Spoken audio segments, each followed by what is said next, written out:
What's shaking, people? Back with another reaction, back with some more of The Cure, and we're moving to Wild Mood Swings 1996. I like the phrase. Again, there's been some folks mentioning or asking about B-sides and non-album tracks. Again, we did one of those recently, but that was more of a sort of special sequence as we came to the end of the last album.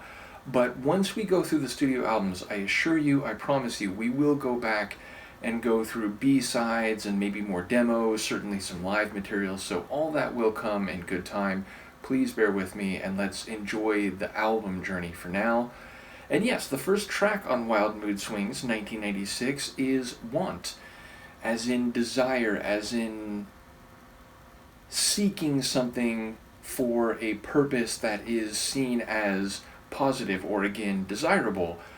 And in that regard, it is both a noun and a verb. It is a single word title, and thus I'm not sure quite what to make of it. I will try to follow what I can. Let's give it a listen. This is The Cure. The song is Want, and it's the first tune on Wild Mood Swings 1996.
Tune. Absolute tune. I like Robert's vocals. God, he can sing in different ways, but when he pours his passion, his feeling into the vocals, whether they're like sad, depressive vocals or here emotionally intense vocals, which I think is an outgrowth of the lyrical themes, but he just kills it. Like he's one of the best singers in the like pop, synth. I don't even, what do you even call The Cure? Are they synth rock, I guess? Again, the earliest stuff, kind of a post-punk feel, then, some of their songs are definitely like synth pop, but some of them are kind of heavy and cycling and like dark rock, so yeah, I don't know where, the easiest label to put on them, and that's the point, right? Like, we humans, we like to categorize things, and sometimes there's meaning to that, but ultimately reality, and especially something which encompasses lots of different pieces of art over a long time span and with evolving membership and so on, it's not going to fit nice and tidily under one of those labels or in one of those categories. But nevertheless, whatever you call them, Robert's vocals are some of the best I've heard in like 80s and 90s popular music. Like he just really like pours everything into it, and when you mix that with his songwriting, it's just like it's an experience hearing him sing, and the like intensity with which he was singing in this one was really notable. And yeah, I enjoyed, there was like a keyboard line, there's strings, obviously there's like Cure style guitars, though again, you can already, after one song, it's like you can hear an evolution. And I've talked about it in certain genres, like maybe techno and trance, some of the electronic genres that I fell for in the 90s, they were at their absolute peak in the mid-90s. And punk rock, it depends on who you ask, but I think mid-90s punk rock, even if it's not the same as early 80s punk, it was in a really good place too. But it's interesting, like I wonder, people who fell like head over heels with some of these bands that made their name in the 80s, when you get to the mid-90s, and again, just going off comments I've seen in some other deep dives where I've gotten up to material from the early to mid-90s, I wonder what people will think. And obviously, I'll be looking forward to the comments that people have to say about this album. But this is a really compelling opener. And as to the themes that I caught, I mean, he's talking about wanting everything, right? Like, he wants more. He wants something, especially if it's something he doesn't have already. He wants, miracles. He wants to walk on water. He wants the greatest and farthest things that humans have ever done. He wants to go to the moon, which, a very small handful of humans have been lucky enough to do.